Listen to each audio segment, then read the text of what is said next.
छत्रपती शिवाजी महाराजांचा देखील विषय या ठिकाणी मांडला. भास्कररावांनी टिपू सुलतानचा विषय देखील या ठिकाणी मांडला. पहिल्यांदा तर मी एक गोष्ट सांगतो की आमचा आक्षेप कशाला आहे. आता टिपू सुलतान चांगले होते का वाईट होते याच्यावर आक्षेपच नाही, त्याच्यावर चर्चा कितीही करू. आक्षेप या गोष्टीला आहे की ज्यावेळेस कोणी हे म्हणतं की टिपू सुलतान छत्रपती शिवराय एवढे मोठे राजे होते, याला आक्षेप आहे. ज्यावेळी असं म्हटलं जातं की छत्रपती शिवराय एवढाच गुणगान टिपू सुलतानचा केला पाहिजे, त्याला आक्षेप आहे.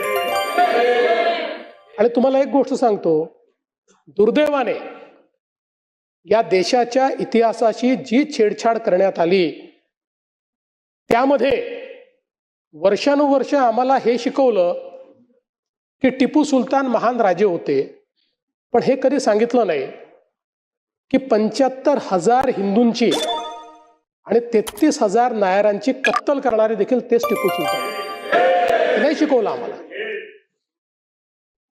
ते इंग्रजांशी लढले सांगितलं, पण कशा करता लढले? स्वतःचं राज्य वाचवायला लढले. आता खरा इतिहास ज्यावेळेस सापडतोय आणि तुमच्या माहिती करता वर्षानुवर्ष या देशामध्ये सरकारने 70 वर्ष NCERTच्या पुस्तकामध्ये मोगली साम्राज्याला 17 पानं दिली आणि छत्रपती शिवरायांना 1 पॅरेग्राफ दिला, 1 पॅरेग्राफ. आता मोदी सरकारने या ठिकाणी छत्रपती शिवरायांच्या मराठ्यांच्या इतिहासाला NCERT मध्ये 20 पानं दिल्यात, 20.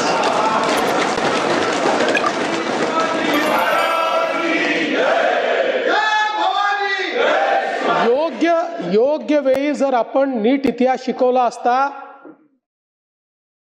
तर या देशातल्या एकाही मुसलमानाने औरंगजेबाला आपला हिरो म्हटलं नसतं. पण आपण खरा इतिहास काय आहे तो कधी शिकवलाच नाही. आणि म्हणून मला त्याच्याकडे जायचं नाही. आपण पुन्हा $1 ट्रिलियन इकॉनॉमीकडे येऊ परत.